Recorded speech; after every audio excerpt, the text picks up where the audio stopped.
Goeiemôre. Goeiemôre Willem, goeiemôre luisteraars, goeiemôre een en elkeen wat luister.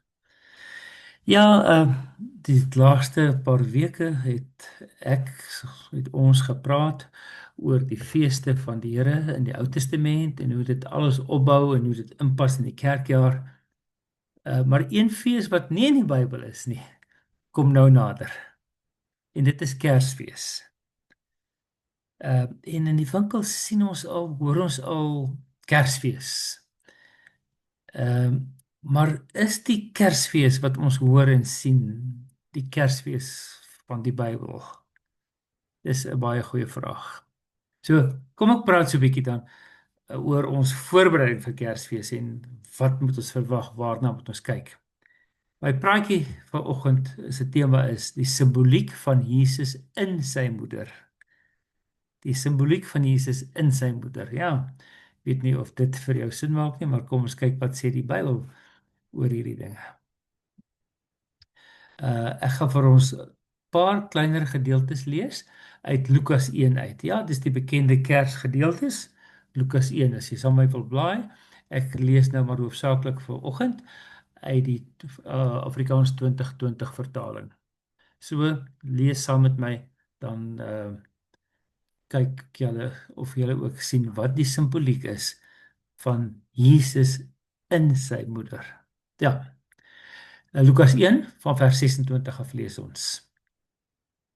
In die 6de maand is die engel Gabriël deur God gestuur na Nasaret, 'n dorp in Galilea, na 'n maagd wat verloof was aan 'n man met die naam Josef, uit die nageslag van Dawid, né? Dis belangrik, uit die nageslag van Dawid.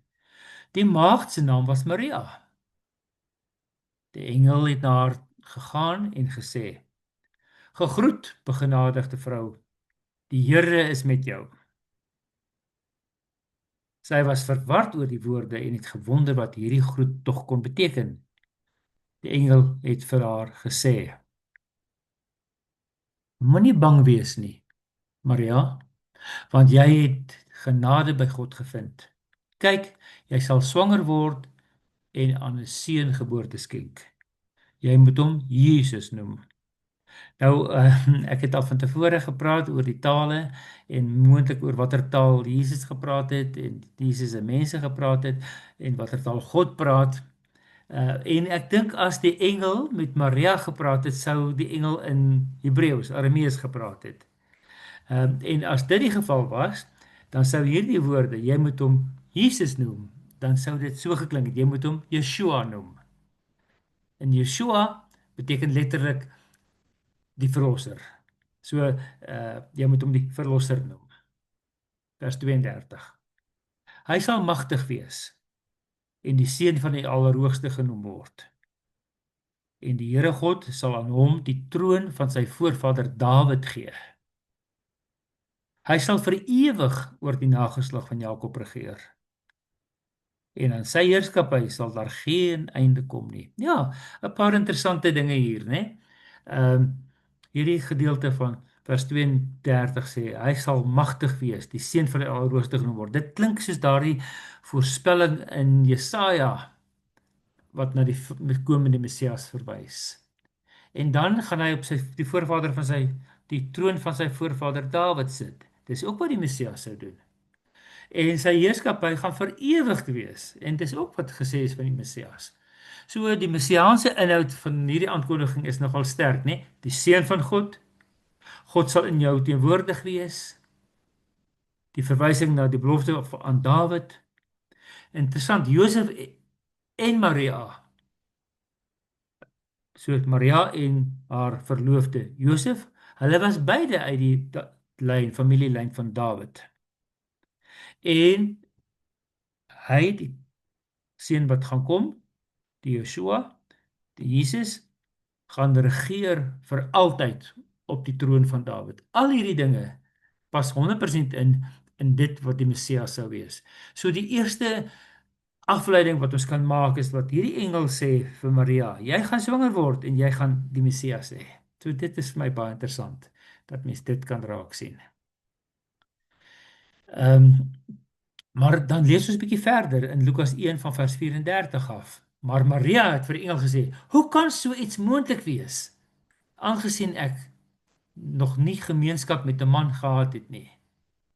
Die engel het haar geantwoord: "Die Heilige Gees sal oor jou kom en die krag van die Allerhoogste sal jou oorskadu. Daarom sal die kind wat gebore word heilig wees en hy sal seun van God genoem word." Ja, kom ons vat so 'n klein kort breekie, dan gaan ons net daarna weer aan. Dan praat ek oor hierdie tweede deeltjie wat ons nou saam gelees het. Veral die woorde: "Die Heilige Gees sal oor jou kom en die krag van die Allerhoogste sal jou oorskadu." So, kom ons vat 'n kort breek, dan luister ons net nou weer verder wat hierdie dinge beteken.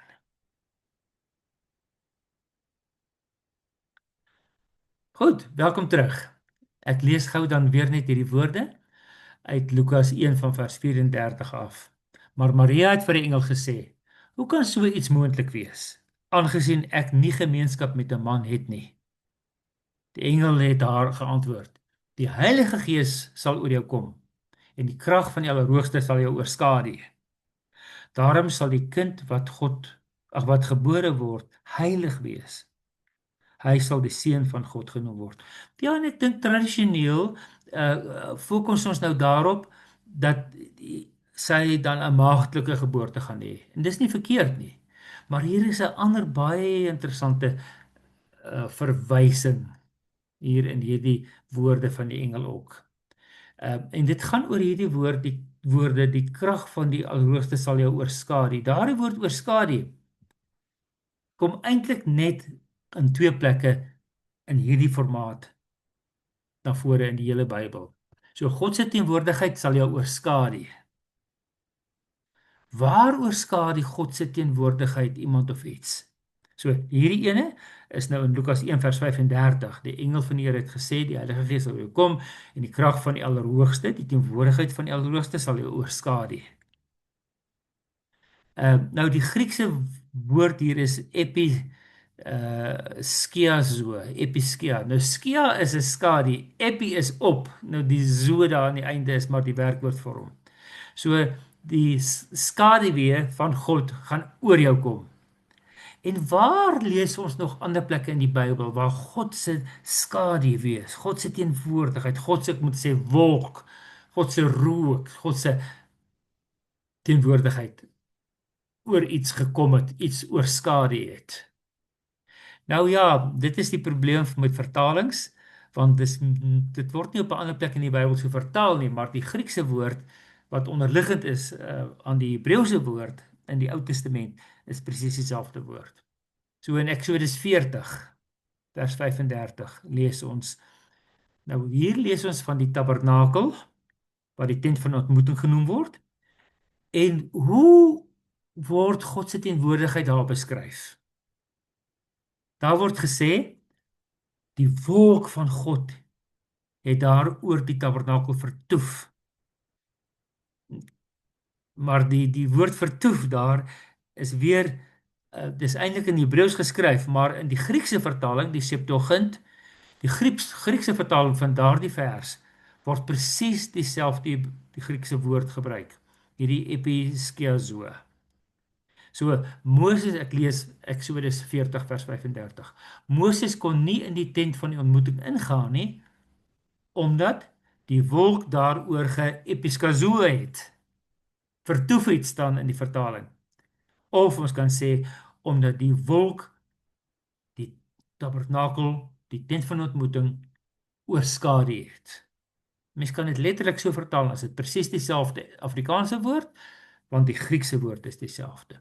So dis die enigste twee verwysings in die hele Bybel waar daar verwys word na God se teenwoordigheid wat iets oorskadu. Is hier in Lukas 1 vers 35 en in Eksodus 40 vers 35. Interessant, altyd 35's. So die krag, die teenwoordigheid van die Allerhoogste sal vir Maria oorskadu en God se teenwoordigheid sal die tent van ontmoeting, die tabernakel, oorskadu. En wat staan daar by Eksodus 40 vers 35, daar staan, Moses kon nie in die tent ingaan nie, omdat God se teenwoordigheid die tabernakel oorskadu het, daar vertoef het, oorhang het. So dit is so heilig dat hy nie kon nie. En weet julle, dis presies wat gesê word van Maria. Dat word gesê, Maria, God se heilige teenwoordigheid gaan jou oorskadu. En ek het net al gesê, ons kyk eintlik so na daardie versie en ons sê ja, dit gaan oor die maagtelike geboorte. Ja, dit gaan oor die maagtelike geboorte, maar baie meer. Dit gaan oor die heilige goddelike teenwoordigheid wat in haar is. Want dit kom van God af. Dit is God self wat in haar teenwoordig is. Dit is eintlik erg om dit so te stel, nee. So die ark van die verbond was daar in die Ou Testament en Eksodus die fokuspunt, fokusplek van God se teenwoordigheid, né? Waar was God teenwoordig? God was teenwoordig in die tabernakel. Waar? Daar by die ark in die allerheiligste. So daar het gestaan, God is teenwoordig oor die tabernakel en dis so erg hierdie goddelike heilige teenwoordigheid wat die tabernakel oorskadu dat Moses selfs nie in die tabernakel kon ingaan nie. En hierdie selfde groote goddelike heilige teenwoordigheid is net so teenwoordig in en oor Maria. Nou ek het toe 'n paar parallelle getrek, né? Die ark van die verbond was die fokusplek van God se aardse teenwoordigheid daar in die Ou Testament. Maria se baarmoeder was die fokuspunt van God se aardse teenwoordigheid hier in die Nuwe Testament. Die wet van God was daar in die ark in die tabernakel gewees, sodat die mense gelei kan word om in die regte verhouding met God te kan lewe. In Maria was Jesus teenwoordig, wat die nuwe verbond is, die nuwe wet is. Hy het niks gemaak, niets gebring nie, maar hy het die wet nuut gemaak, sodat ons reg kan lewe om verlos te kan word. So die wet, die 10 gebooie, was in die tabernakel onder God se teenwoordigheid. Jesus, die nuwe wet, die nuwe verbond, was in Maria binne in haar teenwoordig as teenwoordigheid van God by ons. Daar in die ark van die verbond in die Ou Testament was daar ook manna gewees. En wat het hierdie manna gedoen? Wanneer het gekry? Toe hulle omtrent dood gegaan het van die honger daar in die woestyn, was die manna die brood van die lewe. Die manna was vir Israel die brood van die lewe in die woestyn. Jesus is die brood van die lewe vir ons in die Nuwe Testament. En die laaste vergelyking wat ek wil wys is dat daar was nog een ding in die ark gewees onder God se heilige teenwoordigheid. En dis die priesterlike staf van Aaron. Jy onthou, dis daardie stokkie, daardie stafie, daardie takkie moet ek sê, wat 'n bloeisel gekry het om aan te wys God is teenwoordig by Aaron en hy is ons nuwe hoëpriester. En wat sien ons wat binne in Jesus, wat binne in Maria is? Jesus, ons nuwe ewige hoëpriester.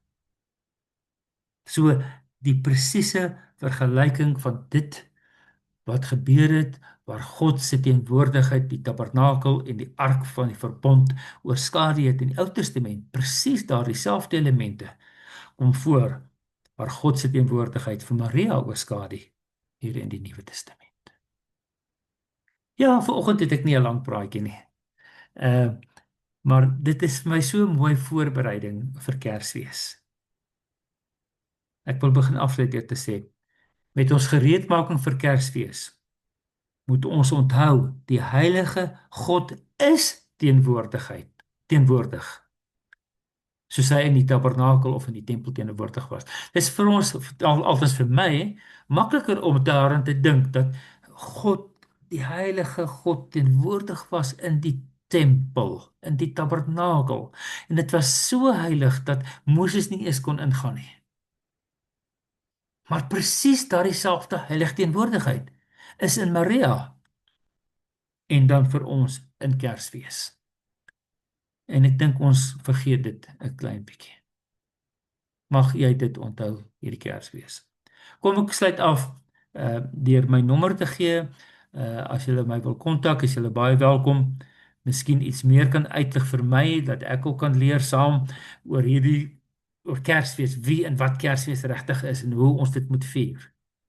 Of as jy nie met alles saamstem nie, kontak my ook gerus, dan sal ek graag ook op die manier meer wil leer.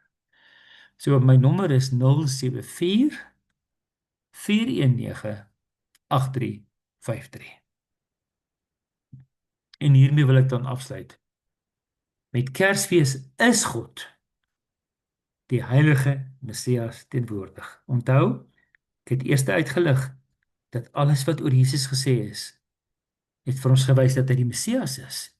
En tweedens het ek uitgelig dat alles wat vir Maria gesê is, gewys het dat God sy heilige teenwoordigheid daaroor skadu. Het die heilige goddelike teenwoordigheid binne in haar is. En dis ook dan binne in ons hier in Kersfees. Mag dit vir ons dan so wees dat die Here vir ons daarmee sal help.